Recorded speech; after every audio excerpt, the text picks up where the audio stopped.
I was so blessed this morning. I received a wonderful surprise. My work family is here. Some of the members from my work family are sitting in the back. Will you please stand? They surprised me this morning. Thank you guys for coming. So blessed to have you here. Well, this morning I'm going to be sharing about a season to push. A season to push. Now, we have the different seasons, of course. We have winter, spring, summer, and fall. These are the natural seasons. Currently, we're in the summer season, and we don't use the same types of things that we would use in the summer. We don't use it for the winter. You don't walk out in your bathing suit in the middle of the winter, right? Unless you want to catch a pneumonia, but of course we don't. Every season has different things that are associated with it and different tools that you will need in order to successfully navigate that season, right? So just like the regular season, there are seasons of our life and there are seasons to our spiritual life. And if you will go with me to Ecclesiastes chapter 3, verse 1, Ecclesiastes chapter 3, verse 1, it says, "To everything there is a season, a time for every purpose under the sun." Amen? There's a season to everything. There is a time for every purpose. For every purpose that God has spoken to your life, there's a kairos moment of God. There's a specific time when that word that God has spoken over you is going to come to pass. It's got to be in the right season. Amen? So there are seasons where Pastor Moses was talking about that we're on the mountaintop. Man, the view is beautiful. Everything is going great. You're driving to work and you're catching every green light, right? You pull up to work and you got a parking spot right in the front. Amen. Now, there's other seasons where, oh, you can't catch a break, man. You driving to work and you get every red light. All of a sudden there's an accident and you're stuck, or maybe you've been getting hit left and right and you feel like you can't breathe. Like, why is this all happening all at once? Recently, I went through something like that, where it was like my husband was away and it was like Pandora's box opened up. Everything that could go wrong went wrong. Thank God for the family, the body of Christ, and some awesome co-workers that God gave me that showed up during that season and said, "Don't worry, we got your back. We'll hold up your arms." Amen? God is good. Now, as Christians, it is so crucial that we understand the season that we are in. Amen? If we don't understand the season that we're in, we're not going to have the right tools to be able to navigate that season, and we won't be able to reap the blessing that God has in store for us during that season. So it's very important that we're able to discern the season that we are in. It's just like a farmer, you know.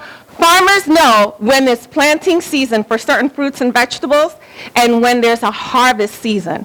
And the tools that they use during the planting season are very different than the tools that they use during the harvest season. Now, they could try and go ahead and try to plant something in the wrong season, but they're going to work very hard, very difficult, and they're not going to be able to reap as much as if they did it in the right season. So what ends up happening if you're not discerning the seasons, if you don't know what season that is and what tools you need? You know what happens? We end up growing weary because we're working hard, we're working and laboring. We're really not seeing the reward of our labor because we didn't discern the right season and what we would need to get through it. So we grow weary, and you know what ends up happening too? Sometimes we can even lose faith because we're like, man, I'm doing everything I'm supposed to do. I'm doing what God says, but how come I'm not seeing the reward of it yet? It's because that season of pushing, the season of birthing hasn't come yet. So when you walk and you step into that season, that's when you're going to begin to see the things that God has promised you. Amen? Amen. So during those seasons that you're going through the storm, it's important to understand, number one, most important thing, who God is. Amen? That he is faithful, that he has great plans for you, that he is a God of power, a God of might, that there is nothing that can come against him. Amen? And you also want to understand who your enemy is. Now, this is not to give the enemy any glory or any power, because we all know that he is under our feet, amen? And he has no power, only the one that we allow him to have. The only power that he has is to try to deceive you and get you to think that you really don't have the power and the authority that God has given you. But you have great authority. You are a threat to his kingdom. So during those difficult times when the storms are coming, you want to know who God is and you want to know who your enemy is. The Bible says that the devil is the enemy of our soul. He's the enemy of our soul. Now in 1 Peter chapter 5, verse 8, it reads, "Be alert. Be alert and watch out for your great enemy, the devil. He prowls around like a roaring lion, waiting for someone to devour." And Pastor Moses shared that this morning. He's a roaring lion. He waits for you to see if he can devour you, if you're going to give him the opportunity to devour you, because he can't touch you unless you give him the opportunity. So he is an opportunist. He wants to devour you. You know what that word devour means? It means to totally consume you, to leave no trace of who you are. That's what he wants to do. But how many know that he can't have his way? Amen? That God has said, no, this is my people. I have my hand on them. I have them marked. They belong to me. He attacks you. He's an opportunist who he just waits to see when you're feeling weak, when is a good time. He's watching to see, okay, how's she doing? Okay, how's he doing? Is he feeling weak? Is he strong? Oh, he's too strong. I can't attack right now. I got to wait to see when there's a hole in the wall. That's when I can try to make my way in and attack them. Go with me to Exodus chapter 1, verse 8 through 21. And Exodus chapter 1, 8 through 21 is all about a time in the Bible after Joseph, who had great favor with the previous Pharaoh. Joseph is dead now, and everybody that knew about Joseph is dead now. And how many know that Joseph went through some crazy trials, but they were all for the glory of God, and he ended up receiving everything that God spoke over him. Now here, there's a changing of a season. And in Exodus 1, verse 8 through 21, we're going to read through this. A new king who did not know about Joseph came to power in Egypt. This is the Israelites in Egypt. And he said to his people, "The Israelites have become much too numerous for us." Amen. You are much too numerous for the enemy. Right. Now in verse 10, "Come, we must deal shrewdly with them, or they will become even more numerous if war breaks out. And they will join our enemies, fight against us, and they're going to leave the country." So you see, the enemy's panicking because he knows who God's people are. The Israelites are you and I. They represent God's people, and they are way too numerous. So the enemy's shaking, and he's trying to come up with a plan. What am I going to do to not let these people have their way and overtake me?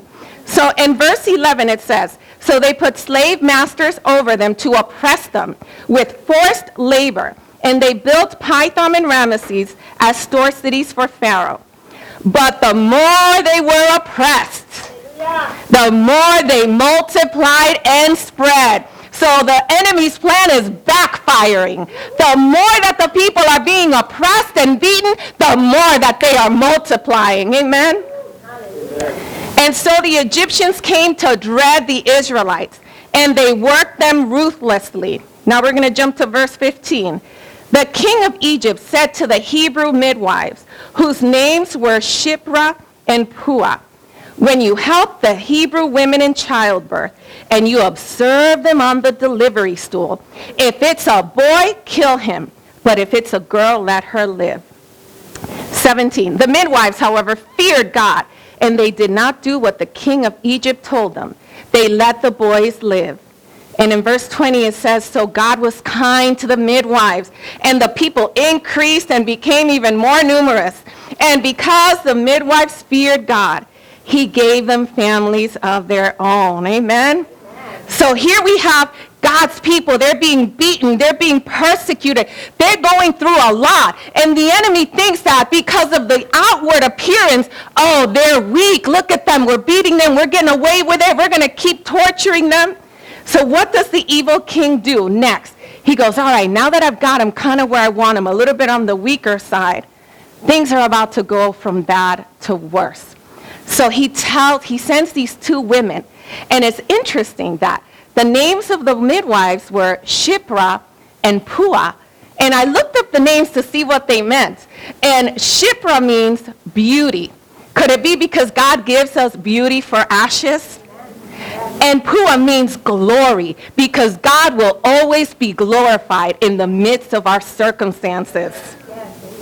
So he tells them, I want you to go. Wait until they're on the birthing stool. Now, the birthing stool was like, back in the day, it was like piles of bricks, and the women would climb up on these things, and they were kind of hunched down, and that's when they would give birth. Now, they only climbed up there after they had progressed through labor, only at the moment when they were getting ready to push the baby out.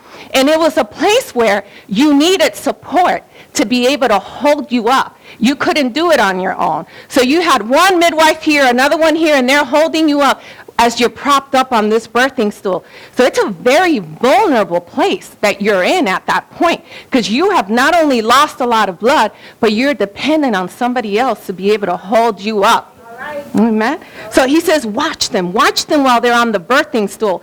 And if it's a boy, kill him. Why kill him when it's a boy?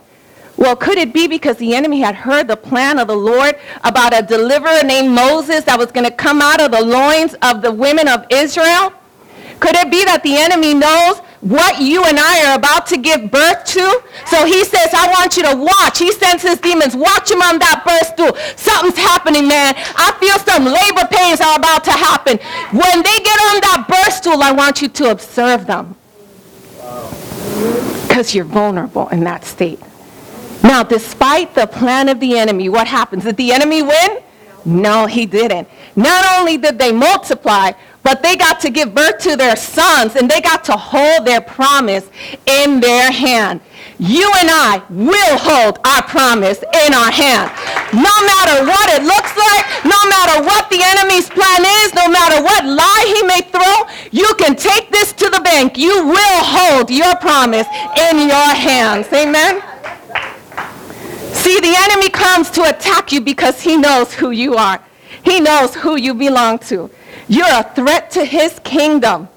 We are a threat. He knows the potential that is locked up inside each and every one of you sitting in this room here today. He's heard what God says about you and I. And in Jeremiah 29:11, this is what God says. For I know the plans that I have for you. God has plans for us. Isn't that awesome? Declares the Lord. My plans are to prosper you. They are not to harm you. They are plans to give you hope and to give you a future. Amen? God has great plans for us. He doesn't have plans to hurt us. He's a loving God. He's a merciful God. If he sent his only begotten son to die on the cross for you and I, does that sound like the God that wants to harm us? No, that's a God who loves us, who has awesome plans for us. He wants to give you hope when you don't have hope. He wants to be able to build up your faith. He has a great future in store for you and I. He wants to bless us. He wants you to fulfill your destiny. No eye has seen, no ear has heard, no mind can possibly conceive the things that he has prepared for you and I that love him. Amen?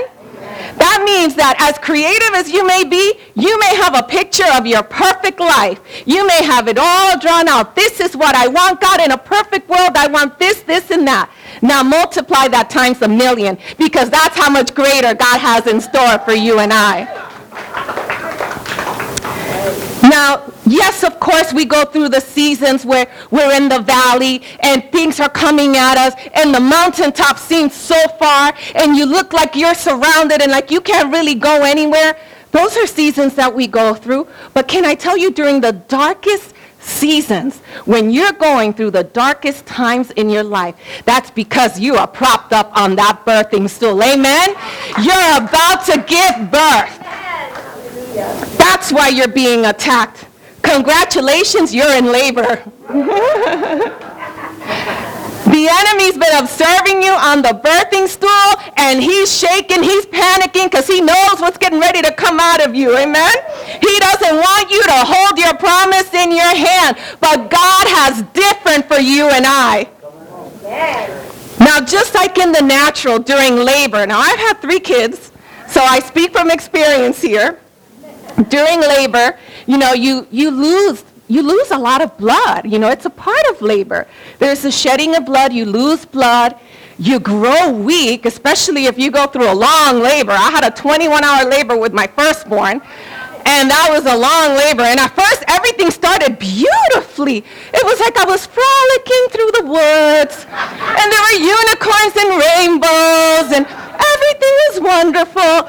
And my husband even says, honey, can I eat? Oh, sure, baby. Go ahead and eat. Watch the game, too, in the labor room. Go ahead, honey. That was hour 1. When it came to hour 2, it was a whole other ball game. When that pain kicked in, I was like, don't you look at me, boy. You did this to me.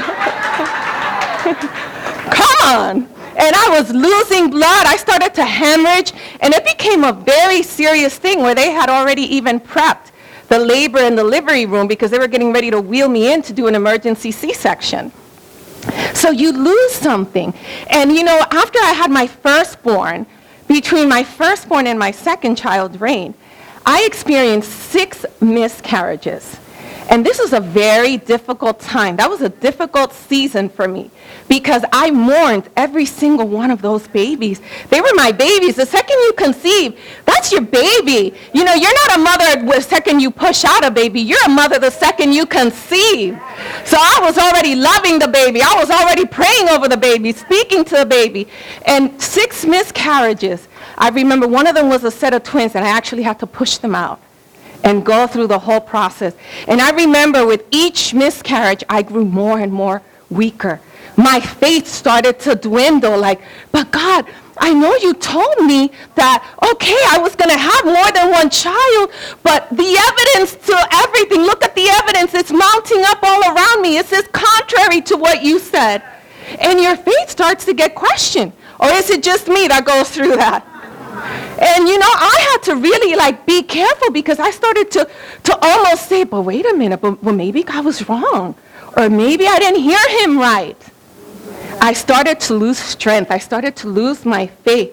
And I started to lose focus. I began to focus on the pain instead of focusing on who my God was. And ask any woman here who's given birth. Yes, it's painful. They say that when you're pushing out a baby, it is the equivalent of 20 bones being broken all at once. That's the equivalent of pain. So pick 20 of your bones right now. They're about to break. That's the equivalent of the pain that a woman feels during labor when she's giving birth, pushing that baby out. Especially if your kids are like my kids and they have big heads. Trust me. I love you girls. But can I tell you, even after the first one and the pain and everything I went through, as I held my promise in my hand, I said, Lord, I'll do it all over again, Lord God. The pain, what pain, Lord? It was worth it, Lord God. There is a purpose to your pain. Your pain is not in vain. Amen? Psalm 126, verse 5. And it reads as follows. Those who sow in tears will reap with joy. He who continually goes forth weeping but bearing seed for sowing shall undoubtedly come again, rejoicing, bringing sheaves with him. Amen. You know what that means? That even though you're in the midst of that labor and that pain, you crying your way through, but you're sowing and you're sowing and you're sowing and you're getting ready to reap big sheaves that you won't even be able to carry. Amen. That's what God has for us. Romans 8:28 reads as follows. And we know that God causes some things, all things things to work together for good to those who love God, to those who are called according to his purpose. So did he cause my miscarriages to work together for good? Yes, he did, because God has used that to be able to minister to women. I can say, I know your pain. I was there, but hold on, God is faithful, and if he said he was going to do it, if he did it for me, he's going to do it for you. Don't give up. He's faithful to his word. Isaiah 55, verse 11. So is my word that goes from my mouth. This is the Lord speaking. It will not return to me empty, but it shall accomplish what I desire and achieve the purpose for which I sent it. God is a good investor. He's not going to invest and not reap for it. When he speaks, it will not return void. It's going to accomplish everything that he sent it out to accomplish. But it's all got to be in his time. In whose time? His time, amen? In the Kairos time. If we get it prematurely, you know what happens? We risk aborting it. You can actually abort that which you have been waiting for if you get it prematurely. So it's got to have time. Just as women go through 9 months of pregnancy where everything is growing and getting into place and the baby's developing healthy so that it can be able to withstand when it comes out. The same thing for you and I. There's a process. If we get it too soon, we risk aborting it. It's got to be the right time. Like in Habakkuk 2, verse 3, it says, for the vision is yet for an appointed time. But at the end it will speak, and it will not lie. Though it tarry, wait for it, because it will surely come. It will not tarry. So though it looks like it's tarrying because we're looking at our clock, our watch, we need to tune our watch to God's clock and know that God is faithful. And even though it may look to you and I, because we're not in sync with his clock, that it's taking its time, it's on the way. It will certainly come, and it will not delay. Sometimes we feel like, God, how long do I have to wait? Lord, tick-tock, my clock, Lord, it's ticking. How long do I have to wait? But God knows the right time. He knows when you're ready to handle it. He's got it. Don't worry. Don't focus on the time. Time is nothing to God. Focus on him. Keep your eyes on him. Labor is a long process. You don't just, I'm in labor, plop, the baby comes out. No, it's a long process. And labor's not easy. It's going to take everything you have inside of you to be able to push out that promise. Yes. And yes, it's painful. And yeah, you're going to shed some tears when you're in that season of pushing. But will it be worth it? Yes, it will. You got to fight. You got to push. You got to be willing to get some people that will come around you like those two midwives, and they'll hold you up and they'll prop you up as you get ready to push your promise out.